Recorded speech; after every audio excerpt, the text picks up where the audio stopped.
इसी कारण मैंने आपका मुंह देखकर अपना मुंह फेर लिया था और अपने घर के अंदर चली गई थी। उस महिला की ऐसी बात सुनकर राजा आश्चर्य में पड़ जाता है। वह अपने मन में सोचता है कि यह महिला तो बिल्कुल सत्य कह रही है। यदि किसी नगर के राजा को संतान नहीं हो तो यह उसकी प्रजा के लिए बिल्कुल भी शुभ नहीं माना जाता। उसके बाद राजा उस महिला को वापस अपने घर जाने की अनुमति देता है। फिर राजा अपने मन में यह विचार करने लगता है कि अब मुझे भगवान शिव जी के मंदिर में जाकर संतान प्राप्ति के लिए यज्ञ करना चाहिए। ऐसा सोचकर वह राजा अपने कक्ष में लौटकर रानी से कहता है, हे प्रिय, हमारे नगर के लोग हमारे चेहरे को देखना भी पसंद नहीं करते हैं, क्योंकि हमारे पास अभी तक कोई संतान नहीं है। इसलिए हमें भगवान शिव जी के मंदिर में जाकर संतान प्राप्ति का यज्ञ करना चाहिए। हम भगवान भोलेनाथ के मंदिर में चलते हैं और भगवान शिव से प्रार्थना करते हैं कि वे हमें पुत्र प्रदान करें। राजा की बात सुनकर रानी भी उसकी बात मान लेती है। फिर राजा और रानी दोनों भगवान शिव जी के मंदिर पहुंचते हैं और भगवान शिव जी की पूजा करके संतान प्राप्ति के लिए यज्ञ का आयोजन करते हैं। भगवान विष्णु जी कथा सुनाते हुए आगे कहते हैं, हे देवी, पुत्र प्राप्ति के लिए राजा और रानी ने यज्ञ का आयोजन किया, लेकिन यज्ञ संपन्न होने के बाद भी उन्हें संतान की प्राप्ति नहीं हुई। यज्ञ के निष्फल होने से राजा अत्यंत निराश हो गया। यज्ञ का आयोजन करने वाले पंडित जी भी सोच में पड़ गए। पंडित जी ने मन ही मन सोचा, अब तक जितने भी यज्ञ मैंने किए हैं उनमें से कोई भी यज्ञ आज तक विफल नहीं हुआ है। इसका अर्थ यह है कि शायद इस राजा के भाग्य में ही खोट है और ऐसा प्रतीत होता है कि ईश्वर ने इस राजा के भाग्य में संतान का योग नहीं लिखा है। इसलिए संतान प्राप्ति का यज्ञ करने के बाद भी उसे संतान की प्राप्ति नहीं हुई। राजा हर संभव प्रयास करके थक चुका था और अब वह गहरे निराशा में डूबा रहता था। वह दिन रात संतान की कमी के बारे में सोचता और चिंता में खोया रहता था। एक दिन सिंहासन पर बैठे बैठे राजा को अचानक एक बात याद आती है कि दूसरे नगर के वन में एक महात्मा जी निवास करते हैं, जिनकी ख्याति दूर दूर तक फैली है। राजा के मन में विचार आता है कि शायद उन महात्मा के पास मेरे इस कष्ट का कोई समाधान हो। अगर मैं उनके पास जाऊं तो संभवतः वे मुझे पुत्र प्राप्ति का कोई उपाय बता सकें। मुझे उनके पास जाना चाहिए। अपने मन में यह निर्णय लेकर राजा तुरंत अपनी रानी के पास जाता है और उससे कहता है, हे प्रिय, दूसरे नगर के वन में एक महान तपस्वी और ज्ञानी महात्मा जी रहते हैं। मुझे लगता है कि हमें उनके पास जाना चाहिए। हो सकता है कि वे हमें पुत्र प्राप्ति का कोई मार्ग सुझा दें। फिर रानी भी राजा की इस बात से सहमत हो गई। रानी ने कहा, हे स्वामी, आपकी बात बिल्कुल सही है। हमें महात्मा जी से अवश्य मिलना चाहिए। रानी की सहमति पाकर राजा और रानी दोनों ने एक रथ में बैठकर महात्मा जी के दर्शन के लिए दूसरे वन की ओर प्रस्थान किया। कुछ समय के बाद वे दोनों वन में पहुंच गए। रथ से उतरकर राजा और रानी दोनों जंगल के भीतर जाने लगे। ऊंचे नीचे रास्तों से गुजरते हुए वे महात्मा के आश्रम की ओर बढ़ने लगे। भगवान विष्णु जी कथा सुनाते हुए आगे कहते हैं, हे देवी। फिर राजा और रानी वन के भीतर महात्मा जी की कुटिया के पास पहुंच जाते हैं। वहां वे देखते हैं कि महात्मा जी एक विशाल वृक्ष के नीचे ध्यानमग्न होकर साधना में लीन है। यह दृश्य देखकर राजा और रानी कुछ देर तक खामोशी से खड़े रह जाते हैं, ताकि महात्मा जी की साधना में कोई विघ्न न आए। दोनों हाथ जोड़कर विनम्रतापूर्वक महात्मा जी के सामने खड़े रहते हैं। कुछ समय बाद महात्मा जी अपनी साधना से बाहर आते हैं और अपनी आंखें खोलते हैं। तब वे देखते हैं कि राजा और रानी उनके सामने अपने दोनों हाथों को जोड़कर खड़े हुए हैं। वे महात्मा जी उस राजा को अच्छी तरह से जानते भी थे, इसलिए वे राजा को देखते ही पहचान लेते हैं और राजा से मुस्कुराते हुए कहते हैं, हे राजन, आज आप यूं अचानक से हमारे पास किस प्रयोजन से पधारे हैं?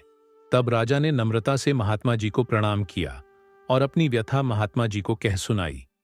उसने बताया कि कैसे उन्होंने पुत्र प्राप्ति के लिए यज्ञ किया, परंतु सभी प्रयास व्यर्थ गए। यह सब सुनने के बाद महात्मा जी कुछ क्षणों के लिए मौन हो गए और अपनी आंखें बंद कर लीं। वे ध्यानस्थ होकर राजा के जीवन की घटनाओं का आंतरिक दृष्टि से अवलोकन करने लगे। कुछ समय बाद महात्मा जी ने अपनी आंखें खोलीं और गंभीर स्वर में बोले, राजन, मैंने आपके जीवन का एक ऐसा सत्य देखा है जिसे सुनकर आपको कष्ट हो सकता है। आपके पिछले जन्म में किए गए एक पाप का फल इस जन्म में आपके भाग्य पर भारी पड़ा है। आपने पिछले जन्म में एक ऐसा घोर पाप किया था जिसके परिणाम स्वरूप इस जीवन में आपके भाग्य में संतान प्राप्ति का योग नहीं है। इसी कारण से आपके सभी प्रयास निष्फल हो रहे हैं। भगवान विष्णु जी कथा सुनाते हुए आगे कहते हैं, हे देवी। महात्मा जी की बातें सुनकर राजा उनके चरणों में गिर पड़ा और विनती करते हुए बोला, हे महात्मन, कृपा करके आप ऐसा मत कहिए। आप ही हमारे दुख को हरने का कोई उपाय सुझाइए। राजा की यह व्याकुलता देखकर महात्मा जी ने उसे सहारा देकर अपने चरणों से उठाया और बोले, हे राजन, इतनी अधीरता आपको बिल्कुल भी शोभा नहीं देती। मैं अभी आपको आपके इस कष्ट का निवारण करने का उपाय बताता हूं, जिसे करने के बाद आपको अवश्य ही पुत्र की प्राप्ति होगी। इतना कहकर वे महात्मा जी अपनी कुटिया के भीतर जाते हैं और थोड़ी देर के बाद हाथ में एक कटोरी में खीर लेकर बाहर आ जाते हैं। उन्होंने वो खीर राजा को देते हुए कहा, राजन, महल पहुंचकर आप और रानी साहिबा दोनों ही स्नानादि के बाद इस खीर को प्रसाद के रूप में ग्रहण करें। ऐसा करने से आपको निश्चित ही पुत्र की प्राप्ति होगी। परंतु राजन, आप मेरी एक बात याद रखना, इस पुत्र की आयु मात्र 20 वर्ष की ही होगी। जिस दिन आपके पुत्र की आयु 20 वर्ष की होगी, उसी दिन उसकी मृत्यु हो जाएगी।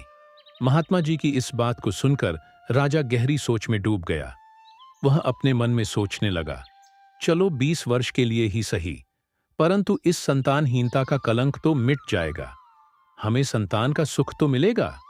राजा ने मन ही मन इस बात को स्वीकार कर लिया और महात्मा जी से निवेदन किया, हे महात्मन, आपका आशीर्वाद और मार्गदर्शन स्वीकार है। कृपा करके हमें यह अवसर दे।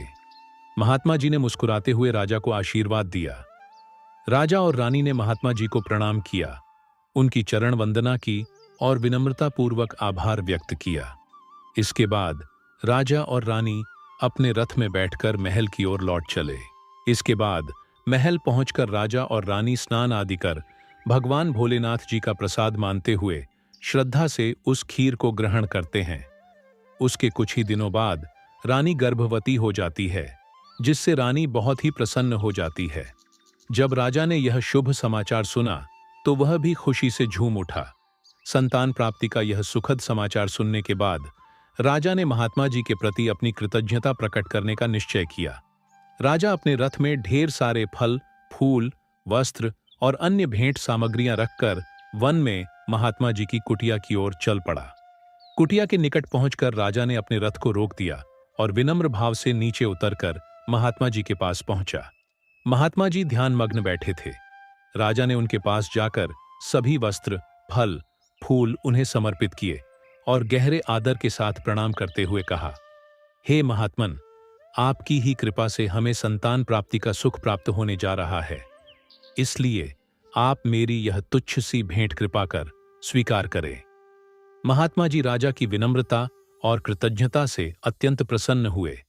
उन्होंने राजा की भेंट को स्वीकार कर उसे आशीर्वाद दिया और कहा, राजन, तुम्हारी भक्ति और संकल्प ने ही तुम्हारे जीवन को फलवंत किया है। तुम्हारे हृदय में जो प्रेम और श्रद्धा है वह अनमोल है। जाओ, तुम्हारी संतान गुणवान और धर्मनिष्ठ हो। उसके बाद राजा ने महात्मा जी का आशीर्वाद पाकर उनसे विदा ली और अपने रथ में बैठकर वापस अपने महल की ओर प्रस्थान करते हैं। महल लौटकर राजा बहुत ही खुशियां मनाता है। भगवान विष्णु जी कथा सुनाते हुए आगे कहते हैं, हे देवी, ऐसे ही दिन बीत रहे थे। आखिरकार वह शुभ दिन आया जब राजा के यहाँ एक पुत्र का जन्म हुआ। पुत्र के जन्म से जैसे महल में खुशियों की बयार बहने लगी। राजा ने पुत्र प्राप्ति की खुशी में पूरे नगर में उत्सव का आयोजन किया। महल को फूलों और रंग बिरंगी रोशनियों से सजाया गया और प्रजा के बीच मिठाइयां बांटी गईं। पूरे नगर में हर्षोल्लास का माहौल छा गया था। राजा ने अपने पुत्र का नाम शौर्यवीर रखा। शौर्यवीर अपने पिता के ही गुणों का प्रतीक बनते हुए बड़ा होने लगा। वह अपने पिता की तरह ही धर्मनिष्ठ, आत्मानुरागी और परमेश्वर का अनन्य भक्त था। समय के साथ उसकी बुद्धिमत्ता, शौर्य और भक्ति के गुण प्रकट होने लगे। जिससे राजा का हृदय गर्व से भर उठता। शौर्य